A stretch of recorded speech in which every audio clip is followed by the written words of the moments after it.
85% এখনো আওয়ামী লীগের দখলে। আওয়ামী লীগের লুটেরা, ভারতের দোসর, আওয়ামী লীগের লোক, ভারতের লোক। সেটা হয় না। র্যাবের সিও বলে দিচ্ছেন এক গণহত্যাকারীকে। আওয়ামী লীগকে পুনর্বাসন করছেন, সেফটি দিচ্ছেন। ডক্টর ইউনূস আপনি দায় এড়াতে পারবেন? এটার মস্করা শুরু করছেন। আওয়ামী লীগের প্রকৃত দুর্বৃত্ত খুনিদেরকে গ্রেপ্তার করেছে। এই যে যদু মধু কতগুলো গ্রেপ্তার করছে, আবার কিছু নিরীহ মানুষও গ্রেপ্তার করছে। এই ডেভিল হান্টকে ঘুরে স্বরাষ্ট্রমন্ত্রী হান্ট করে দিতে হবে। এছাড়া তো আওয়ামী লীগ মুক্ত বাংলাদেশ, আওয়ামী লীগ খুনি মুক্ত বাংলাদেশ আমরা আশা করতে পারি না। এই যে প্রথম কথা হচ্ছে জুলাই গণঅভ্যুত্থান। জুলাই গণঅভ্যুত্থানে যে প্রেক্ষিতে যে সরকার হয়েছে, সেই সরকার জনগণের সরকার নয়। এখানে জনগণের সরকার বলতে যেটা বোঝায়, সে ধরনের জনগণের কোনো প্রতিনিধি আসিফ, নাহিদ, মাহফুজ ছাড়া আর যারা উপদেষ্টা হয়েছে তারা জনগণের প্রতিনিধি, তারা জনগণের প্রতিনিধি নয়। যেহেতু ডক্টর ইউনূস সার্বজনীন ব্যক্তিত্ব, আমরা বলেছি, বৈষম্য নেতৃত্ব বলেছে যে ডক্টর ইউনূসকে প্রধান উপদেষ্টা করা হোক। সেখানে সারা বাংলাদেশের রাজনৈতিক, অরাজনৈতিক, সামাজিক এবং জনগণের মৌন সমর্থন ছিল। কিন্তু ডক্টর ইউনূস বিদেশ থেকে এসে ক্ষমতায় বসার সময় যাদেরকে উপদেষ্টা নিয়েছেন তারা কারা? তারা কারা? তারা তাদের এই 16 বছরের আন্দোলন সংগ্রামে তাদের কোনো ভূমিকা ছিল? কেউ বলতে পারবে? কেউ দেখাতে পারবে? রাজপথে এক ফোঁটা রক্ত ছিল, একটু শ্রম ছিল, একটু গান ছিল। নাহিদ, মাহফুজ, আসিফ, এই তিনজন ছাড়া আরো দুজনকে যুক্ত করতে পারে। সেটা হচ্ছে আদিলুর রহমান, অধিকারের আদিলুর রহমান এবং ফরিদা আফা। সর্বসকলে 5 জন এই স্বৈরাচার বিরোধী আন্দোলনে তাদের গুরুত্বপূর্ণ ভূমিকা ছিল। বাকি যাদেরকে উপদেষ্টা বানানো হয়েছে তারা ডক্টর ইউনূসের কনসার্নে হয়েছে, ডক্টর ইউনূসের চাওয়াতে হয়েছে। তাহলে ডক্টর ইউনূস কাদেরকে বসিয়েছে? আমি প্রথম থেকে এই কথাগুলো বলে আসছিলাম।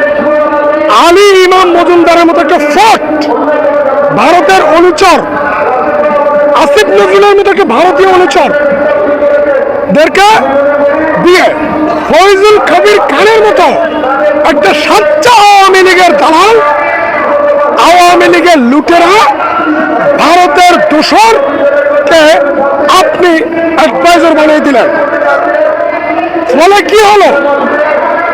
আমলাতন্ত্রের 85% এখনো আওয়ামী লীগের দখলে। সেনাবাহিনীর সিনিয়র মেজর জেনারেল যারা আছে বা লেফটেন্যান্ট জেনারেল যারা আছে, তারা হচ্ছে আওয়ামী লীগের লোক, ভারতের লোক। পুলিশ বাহিনীর যে আমূল পরিবর্তনের কথা ছিল সেটা হয় না। র্যাবের সিও বলে দিচ্ছেন এক গণহত্যাকারীকে। প্রত্যেকটা জায়গায় ডক্টর ইউনূস সরকার আসিফ নজরুলের মাধ্যমে, ফয়জুল কবির খানের মাধ্যমে, আলী ইমাম মজুমদারের মাধ্যমে আওয়ামী লীগকে পুনর্বাসন করছেন, সেফটি দিচ্ছেন। এই যে আপনারা এখন এটা বিভিন্ন ধরনের দাবি দেওয়া তোলেন, কেউ এই দাবি করেন না কেন? যারা আন্দোলন করেছি আমরা এটা কথা বলছি না কেন? ডক্টর ইউনূস ক্ষমতা আসার পরে যে আওয়ামী লীগের 600 বা 6000 বা 50,000 আওয়ামী লীগের খুনি দুর্বৃত্ত এমপি মন্ত্রী শেখ পরিবারকে যে সেফ এক্সিট দিয়েছেন, এই সেফ এক্সিট দেওয়ার যারা দিয়েছে তারা অ্যাডভাইজারি কমিটিতে কেন? ডক্টর ইউনূস আপনি দায় এড়াতে পারবেন এটার? আপনি আসল খুনিকে এড়াল করে আপনারা এখন ডেভিল হান্ট মস্করা শুরু করছেন। আপনারা যে জেলায় আছেন, যে থানায় আছেন, আপনারা বলেন ডেভিল হান্ট অপারেশনের মধ্য দিয়ে সরকার আওয়ামী লীগের প্রকৃত দুর্বৃত্ত খুনিদেরকে গ্রেপ্তার করেছে। এই যে যদুমধু কতগুলো গ্রেপ্তার করছে, আবার কিছু নিরীহ মানুষও গ্রেপ্তার করছে, ঠিক আছে? এই যদি হয় ডেভিল হান্ট, এই ডেভিল হান্টকে ঘুরে স্বরাষ্ট্রমন্ত্রী হান্ট করে দিতে হবে। এই ডেভিল হান্টকে ঘুরিয়ে আসিফ নজরুল আলী মজুমদারকে হান্ট করে দিতে হবে। এছাড়া তো আওয়ামী লীগ মুক্ত বাংলাদেশ, আওয়ামী লীগ খুনি মুক্ত বাংলাদেশ আমরা আশা করতে পারি না। এই যে আমাদের নাহিদ দল করার জন্য নাকি পদত্যাগ করবে, বা কি জন্য পদত্যাগ করবে? মাহফুজ আসিফ পদত্যাগ করবে। নাহিদ আসিফ মাহফুজ যদি পদত্যাগ করে, তাহলে এই সরকারে জুলাই বিপ্লবের লোক কে থাকলো? তার মানে কি 100% আওয়ামী উপদেষ্টা, ভারতীয় অনুচর উপদেষ্টা দিয়ে আপনি দেশ চালাবেন? ডক্টর ইউনূস, আপনাকে আমরা অনেকবার বলেছি, বাংলাদেশের রাজনীতি, বাংলাদেশের অর্থনীতি, বাংলাদেশের অ্যাডমিনিস্ট্রেশন সম্পর্কে আপনার কোনো জ্ঞান নাই। আপনি বিশ্বজ্ঞানী, আপনি বিশ্ব অর্থনীতিবিদ, সব ঠিক আছে, বাংলাদেশ চালানোর কোনো জ্ঞান আপনার নাই, সেটা 6 মাসে প্রমাণিত হয়েছে। প্রত্যেকটা জায়গায় আওয়ামী লীগের পুনর্বাসন হয়েছে। ব্যাংক সেক্টরগুলো দেখেন, সচিবালয়ে যাদেরকে বসানো হয়েছে, গণপূর্ত মন্ত্রণালয়ের সচিব আওয়ামী লীগের দালাল, গণপূর্ত মন্ত্রণালয়ের চিফ ইঞ্জিনিয়ার আওয়ামী লীগের দালাল, কৃষি সচিব আওয়ামী লীগের দালাল। এরকম কয়টা বলবো? সচিবালয়ের কোনো মৌলিক পরিবর্তন ডক্টর ইউনূস করে নাই। কেন করে নাই? আসিফ নজরুলদের ভারতীয় পোনা, আওয়ামী পোনাকে লালন করার জন্য ডক্টর ইউনূস সাহেব তাদেরকে সুন্দর মতো জায়গা দিয়ে বসে রাখছেন।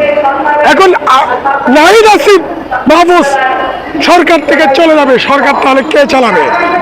জুলাই বিপ্লবের বিরোধীরা সরকার চালানোর জন্য নাহিদ আসিফ মাহফুজদেরকে ক্ষমতার জায়গা থেকে কৌশলে সরিয়ে দেওয়া হচ্ছে বলে আমি মনে করি। আমি যতটুকু রাজনীতি শিখেছি, জেনেছি, বুঝেছি, আমার তাই মনে হয়। আমি নাহিদ আসিফ মাহফুজকে বলবো, তোমরা আমার ছোট ভাই, তোমাদের কাছে জনগণের চাওয়া পাওয়ার জায়গাটা বিশাল। তোমরা যাদেরকে সরকারে বসিয়েছ তারা জনগণের পক্ষের লোক না, তারা আওয়ামী লীগের লোক এবং ভারতীয় বংশধরের লোক। সুতরাং আসিফ, নাহিদ, মাহফুজকে বলি, যদি তোমরা 3 জন এক্সিট হও, তাহলে জুলাই বিপ্লবের গুরুত্বপূর্ণ নেতৃত্ব দানকারী আব্দুল কাদেরকে, 9 দফার ঘোষক আব্দুল কাদেরকে মন্ত্রী বানাও, স্বরাষ্ট্রমন্ত্রী বানাও। তোমরা যদি পদত্যাগ করতে চাও বা পদত্যাগ করতে হয়, তাহলে বাকের মজুমদার আরেক চাপজেল ছাত্র নেতাকে তোমরা আরেকটা মন্ত্রণালয়ের দায়িত্ব দাও। তোমরা যদি পদত্যাগ করতে চাও, তাহলে গণঅভ্যুত্থানের মাঠের নেতা তারেক রহমানকে এখন আমজনতার দল করছে। তারেক রহমানকে দায়িত্ব দাও। তোমরা যদি সত্যিকার অর্থে জুলাই বিপ্লবকে ধারণ করো, জুলাই বিপ্লবকে এগিয়ে নিতে চাও, তাহলে এই ফায়ারস্টেপকে মন্ত্রী বানাও। পারবা? পারবা কিনা? যদি তোমরা বিপ্লবীদের একটা অংশকে সরকারে না রাখো, তাহলে জুলাই বিপ্লবকে ধারণ করার মতো কোন লোক এই উপদেষ্টা পরিষদে নাই। ডক্টর ইউনূস বাংলাদেশের রাজনীতি না বোঝার কারণে, বাংলাদেশের অর্থনীতি, আন্দোলন, সংগ্রাম, আমলাতন্ত্র না বোঝার কারণে আজকে আওয়ামী লীগের দোসররাই উপদেষ্টাতে বসে বাংলাদেশকে শাসন করছে। প্রমাণ নিবা? 18 তারিখ আজকে হরতাল ডাকছে আওয়ামী লীগ। গতকালকে রাত্রে, মধ্যরাতে হোক, নিশীথ রাইতে হোক, আওয়ামী লীগ বিভিন্ন জায়গায় মশাল মিছিল করেছে। এই দুঃসাহস তারা কোত্থেকে পেল? এই দুঃসাহস আসিফ নজরুল্লাহ দিয়েছে। এই দুঃসাহস আসিফ নজরুল্লাহ দিয়েছে।